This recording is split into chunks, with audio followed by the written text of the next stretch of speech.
हमें भगवान पर विश्वास नहीं, इसलिए वो आते नहीं। पर वास्तव में भगवान तो सभी में विराजमान है, पर हमारी दृष्टि संसार की तरफ है, इसलिए हमें संसार दिखता है। भक्तों की दृष्टि भगवान की तरफ है, इसलिए उन्हें भगवान दिखते हैं। जो भगवान के शरणागत हो जाता है, उसकी सारी चिंताएं भगवान अपने पर ले लेते हैं। ये विश्वास भक्तों के चरित्र सुनने से जागृत होता है। भगवान के साथ हम संबंध नहीं जोड़ते, इसलिए आत्मीयता और प्रियता प्रकट नहीं होती। भगवान हमारे लिए सब कुछ बनने के लिए तैयार है।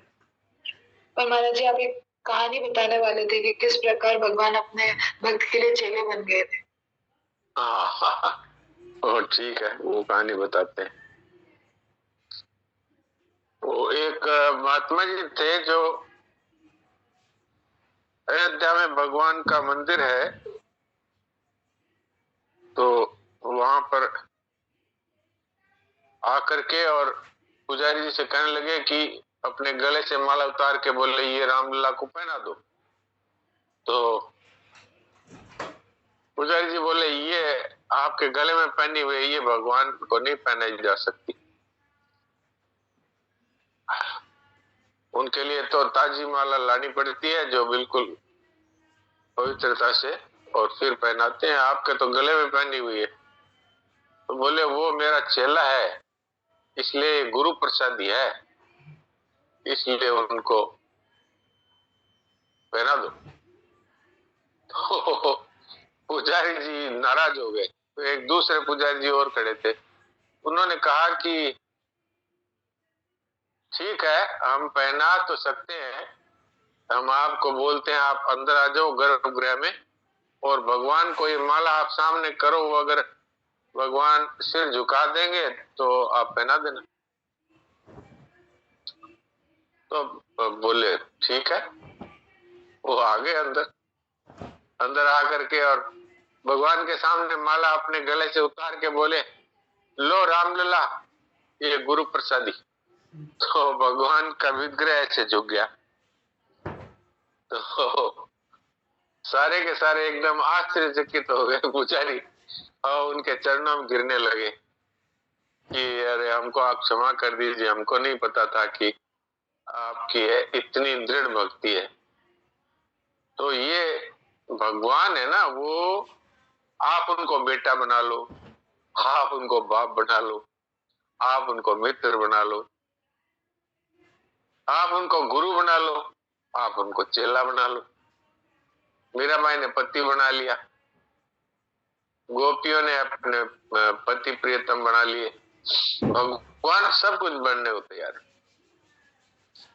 तो हम लोग बात तो कह देते हैं भगवान मैं आपका हूं, लेकिन हम उनके साथ जब तक कोई संबंध नहीं जोड़ते तब तक वो प्रियता प्रकट नहीं होती, ये बात है। तो इसलिए हमने ठाकुर जी के साथ कोई ना कोई संबंध जोड़ लेना चाहिए। तो भक्त चरित्र है, उसमें भक्त नारी या भक्त महिला रत्न है, गीता प्रेस में प्रकाशित है।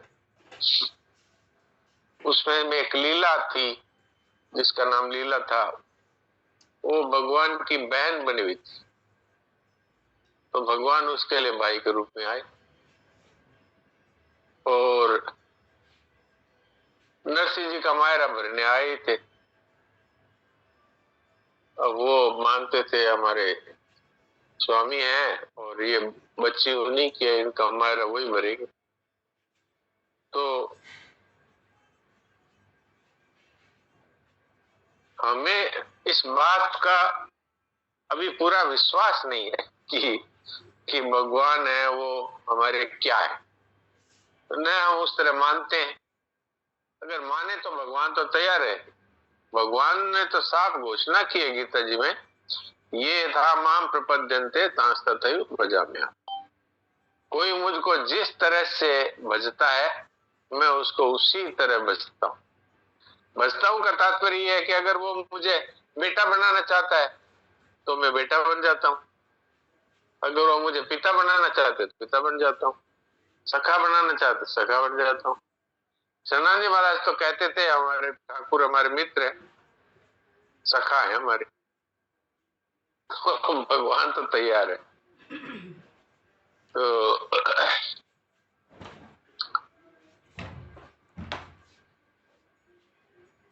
महात्माओं की संतों की बातों पर यदि हम विश्वास कर ले तो ये बात बहुत आसानी से हमारे जीवन में स्वीकार हो सकती है।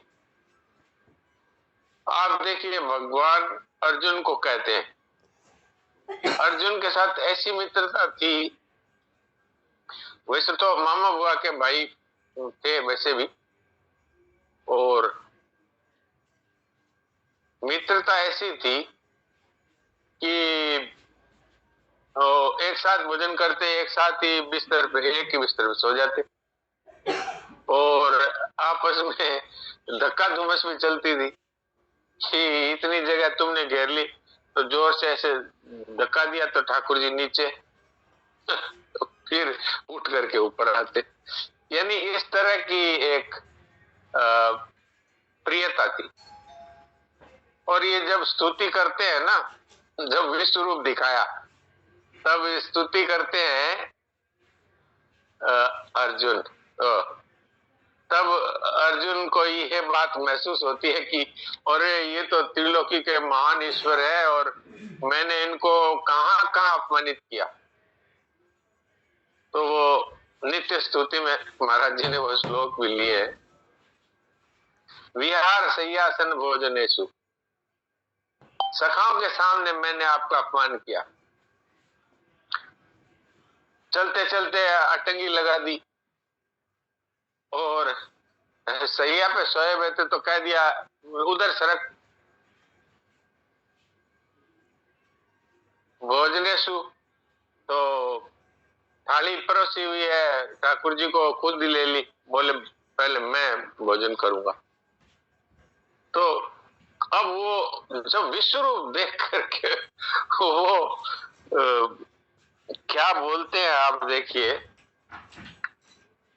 कि आप तत्क्षामये, अब मुझे आप क्षमा कर दो, मैंने आपका कितना अपमान किया।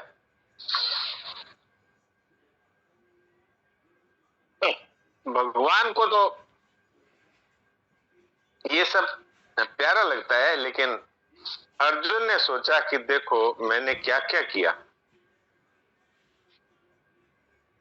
बाद में तो स्तुति में क्या कहते हैं कि पितासी लोकस्य चराचरस्य तमस्य पूज्यस्य गुरुर्गरीयान, श्रेष्ठ से भी श्रेष्ठ आप है, सब पूरी सृष्टि के पिता हैं आप, न तो समझते विद का कुतो ने, आपके समान भी कोई नहीं है तो आपसे अधिक तो कोई होगा ही कैसे।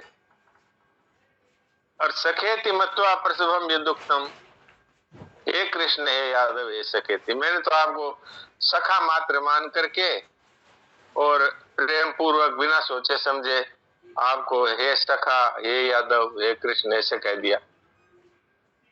अजानता महिमानम तवेदम, मैं आपकी इस महिमा को नहीं जानता। और देखिए मैंने क्या क्या किया, यच्चा वहा साधम सत्कृतोषि विहार सय्यासन भोजनेषु, हे अच्युत हंसी दिल लगी में चलते फिरते सोते जागते उठते बैठते खाते पीते सब समय में, अकेले हो अथवा सखाओं के बीच में हो, कुटुंबियों के सामने भी मैंने आपको बहुत अपमानित कर दिया, तिरस्कार कर दिया। हे प्रभु अब मैं आपसे क्षमा चाहता हूँ। विहार सय्यासन भोजनेषु एकोत्तवाप्यच्युत समक्षम तत्क्षामये, अब मुझे क्षमा कर दीजिए।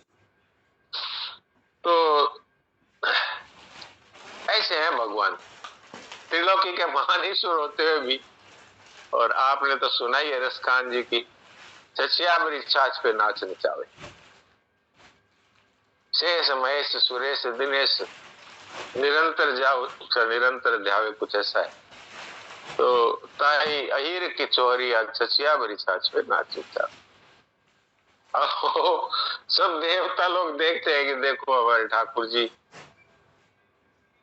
और ब्रह्मा जी को तो ये संदेह भी हो गया कि ये पर ब्रह्म परमात्मा कैसे हैं जो सखाओं के जूठा खा रहे, ऐसे हैं भगवान। और इतने महान ईश्वर होते हुए भी हम लोग प्रेम से उनको जो बनाना चाहे बनने को तैयार है। उन्होंने तो प्रतिज्ञा करी है, जो जिस तरह से मुझे प्रेम करता है मैं उसको उसी तरह से प्रेम करता हूं। यहाँ भजते का अर्थ प्रेम करना है। ये था माम प्रपद्यन्ते तांस तथैव भजाम्यहम्। यहाँ मैं उनका भजन करता हूं, अर्थात मैं उनसे प्रेम करता हूं। भजन का खास अर्थ है प्रेम। पन्नगारी सुनो प्रेम सम भजन न दूसरा। जहां पर कागभूषण जी और गरुड़ जी का संवाद होता है, वहां पर कागभूषण जी गरुड़ जी कहते हैं गरुड़ जी से, पन्नगारी सुनो प्रेम सम भजन न दूसरा। यही है भजन। अब आपका हमारा अगर प्रेम है तो हमें आपकी याद आती रहेगी, तो याद आना ही तो भजन है। अगर आप किसी को प्रेम पूर्वक याद करते हैं तो वो भजन हो रहा है। जैसे रुपयों का प्रेमी है, वो रुपयों का भजन करता है। संसार में आप कितना ही भजन कर लो, जिसका भजन करते हैं वो भी जड़ है, और न उसको कोई प्रेम करना आता है। संसार में तो प्रेम करना कोई नहीं जानता। एक भगवान ही है जो प्रेम रस को प्रदान भी करना जानते हैं और जो रस का पान भी करना जानते हैं। बाकी संसार में तो सेवा कर दो बस, तो उसके लिए सब तैयार है। सेवा कर दो और किसी से कुछ चाहोगे तो फिर पछताना ही पड़ेगा। तो बिना चाहे सबकी सेवा कर दे। और भगवान एक ऐसे हैं जिनको प्रेम चाहिए, संसार को सेवा चाहिए। अब हम करते हैं उल्टा। भगवान की तो सेवा करते हैं और संसार से प्रेम करना चाहते हैं। और यहाँ प्रेम का पान करने वाला कोई नहीं है। वो एक बात आती है छोटी सी कि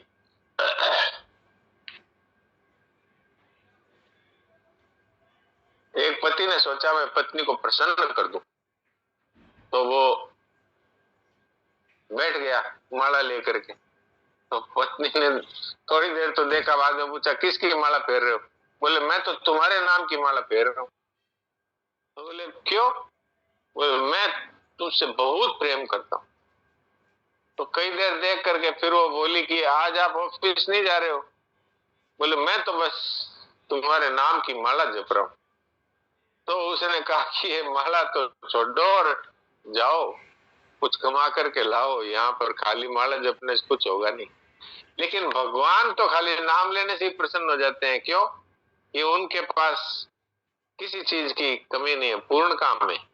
और यहाँ संसार में तो आप कमा करके लाओ तो आपके साथ हमारा संबंध है, और आप कमाते नहीं हो तो आपके साथ कोई संबंध नहीं, आपके साथ कोई प्रेम नहीं। तो यहाँ तो इसलिए यहाँ तो कर दो सेवा और भगवान को कर दो प्रेम। अब हम उल्टा करते हैं, भगवान की सेवा करते हैं। सेवा का अर्थ है कि भाई धूप बत्ती कर दी और वो घंटी बजा दी और थोड़ा कुछ स्तुति कर दी। क्या करे हो? भगवान की सेवा कर दी। और संसार से करना चाहते हो प्रेम। यहाँ प्रेम न तो लेना जानते हैं न देना जानते हैं। यहाँ तो संसार साथी सब स्वार्थ के है, पक्के विरोधी परम अर्थ के है। देगा न कोई दुख में सहारा, सुन मत किसी की तू बात प्यारा। इसका अर्थ ये नहीं है कि माँ बाप की बात में सुनो, पति पत्नी की बात में सुनो, ये अर्थ नहीं है। अर्थ ये है कि आप इनको सेवा कर दो, ये सेवा चाहते हैं। और यहाँ तो बस चाहने वाले लोग हैं, वो क्या चाहते हैं? सेवा चाहते हैं। आप सेवा कर दो और इसी में वो प्रसन्न है। और भगवान है, उनको तो कुछ नहीं चाहिए, उनसे तो प्रेम करने वाला उनको बहुत ही प्यारा लगता है। तो ये बात है। तो अब हम ये निश्चय कर ले, जिन्होंने पहले से भगवान से कोई संबंध मान रखा है वो तो ठीक ही है। पर कोई संबंध नहीं मान रखा है तो प्रियता तब जगती है जब आप उनसे कोई संबंध मान लेते हैं। आप देख लो, एक अनजान लड़की या अनजान लड़का, वो बंबई में है और वो राजस्थान में है, पर उनसे संबंध माता पिता ने जोड़ दिया कि भाई वो तुम्हारे पति होने वाले हैं, उनकी हमारी परिवार से बातचीत हो गई, तो बस वो मेरा मान लिया, बस वो प्रेम शुरू। यहाँ हालांकि संसार का प्रेम आसक्ति वाला ही है, पर फिर भी प्रियता कहाँ जागृत हुई कि जब संबंध माना। ऐसे ही भगवान से जब हम संबंध जोड़ लेंगे तो हमको प्यारे लगने लगेंगे, उनकी याद करनी नहीं पड़ेगी, स्वतः ही आएगी उनकी याद।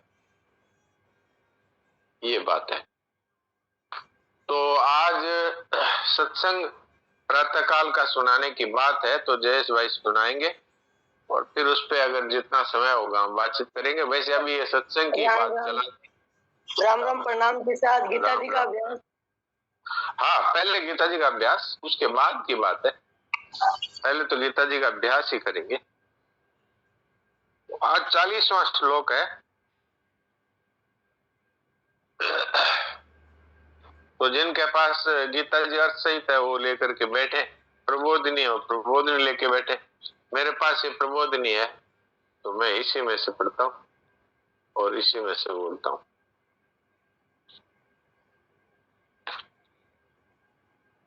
मैं 2 बार ये पढ़ता हूँ श्लोक और फिर अर्थ और भाव पढ़ता हूँ। दूसरे अध्याय का 40वां श्लोक। नेहाभिक्रमनाशोऽस्ति प्रत्यवायो न विद्यते स्वल्पमप्यस्य धर्मस्य त्रायते महतो भयात्। नेहाभिक्रमनाशोऽस्ति प्रत्यवायो न विद्यते स्वल्पमप्यस्य धर्मस्य त्रायते महतो भयात्। भगवान अर्जुन से कहते हैं, मनुष्य लोक में इस संबुद्धि रूप धर्म के आरंभ का भी नाश नहीं होता तथा इसके अनुष्ठान का उल्टा फल भी नहीं होता, और इसका थोड़ा सा भी अनुष्ठान जन्म मरण रूप महान भय से रक्षा कर लेता है। इसका भाव महाराज जी ने ऐसा बताया है। भगवान ने 4 प्रकार से समता की महिमा कही है। पहला, समता से मनुष्य कर्म बंध से छूट जाता है। दूसरा, समता के आरंभ अर्थात उद्देश्य का भी नाश नहीं होता। तीसरा, समता के अनुष्ठान में यदि कोई भूल हो जाए तो इसका उल्टा फल नहीं होता, और समता का थोड़ा सा भी भाव हो जाए तो वह कल्याण कर देता है। जीवन में थोड़ी सी भी समता आ जाए तो इसका नाश नहीं होता, क्योंकि यह सत्य है। भय कितना ही महान हो उसका नाश हो जाता है। असत को सत्ता तथा महत्ता देने से महान समता भी स्वल्प हो जाती है और स्वल्प भय भी महान हो जाता है। यदि हम असत को सत्ता तथा महत्ता न दें तो समता महान और भय नष्ट हो जाता है। तो अब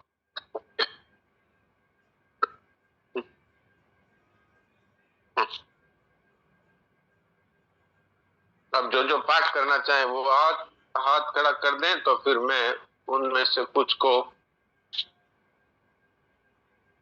बोलने का मौका देता हूँ। खांसी आ रही है इसलिए एक आयुर्वेदिक गोली है वो चूस लेता हूँ।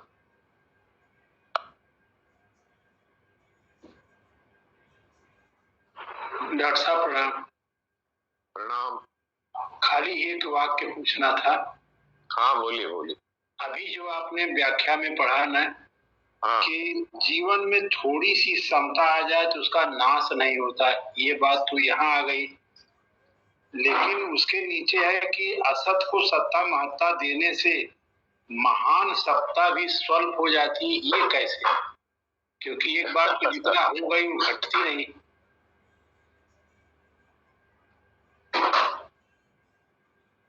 बात यह है कि महान समता स्वल्प हो जाती का तात्पर्य ये है कि वो समता तो महान है, हाँ लेकिन उसके लिए वो एक प्रकार से नहीं के बराबर है, क्योंकि उसने अद्भुत को महत्व दे दी।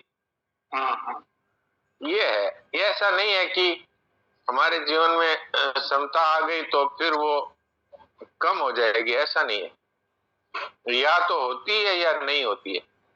अच्छा। तो समता तो बहुत महान है, और वो असत को हमने सत्ता दे दी, इसलिए वो समता है वो एक प्रकार से उसके जीवन में नहीं रहती।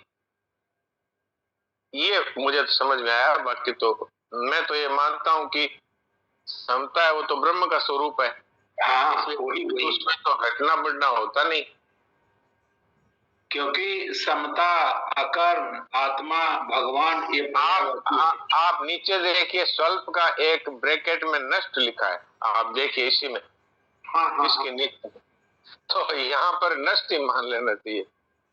महान समता जो है वो उसके जीवन में रहती ही नहीं, इसका तात्पर्य ये है।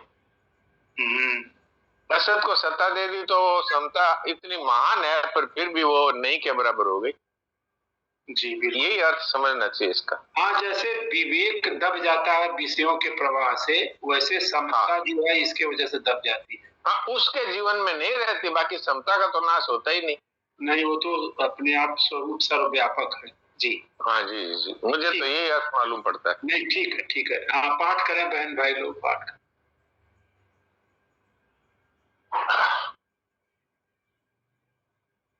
अच्छा चलो भाई, प्रीति करो पाठ।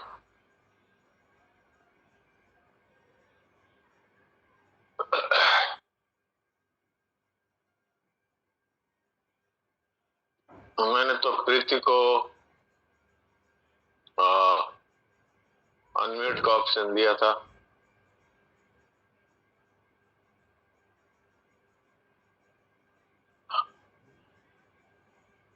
एक बार फिर दे रहा हूँ।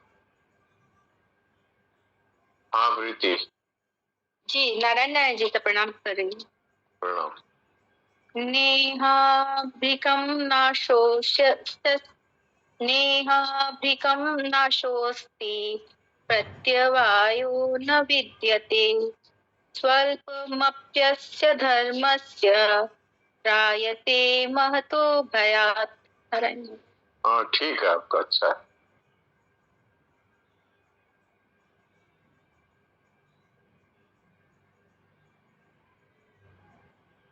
हाँ गुड्डू तुम बोलो। राम राम, प्रणाम जी साहब। राम राम। नेहाभिक्रमनाशोऽस्ति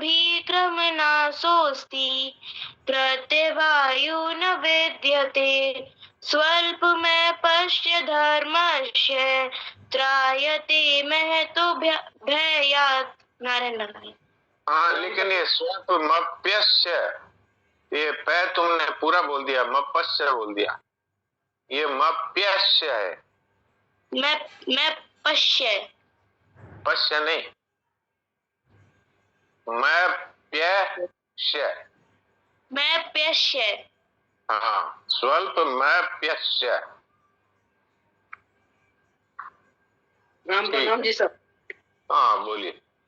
नेहा विक्रमनाशोऽस्ति प्रत्यवायो न विद्यते स्वल्पमेव पश्यस्य धर्मस्य जायते महतो भयात्।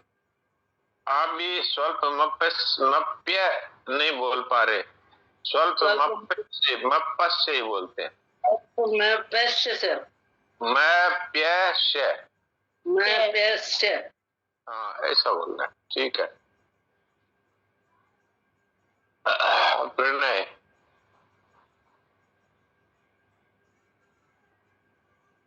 बोलो। राम जी साहब। राम राम। विक्रमनाशोऽस्ति प्रत्यवायो न विद्यते स्वल्पमप्यस्य धर्मस्य त्रायते महतो भयात्। देखो इसने कितना शुद्ध पाठ किया है, गुजराती होते हुए भी इतना बढ़िया पाठ किया।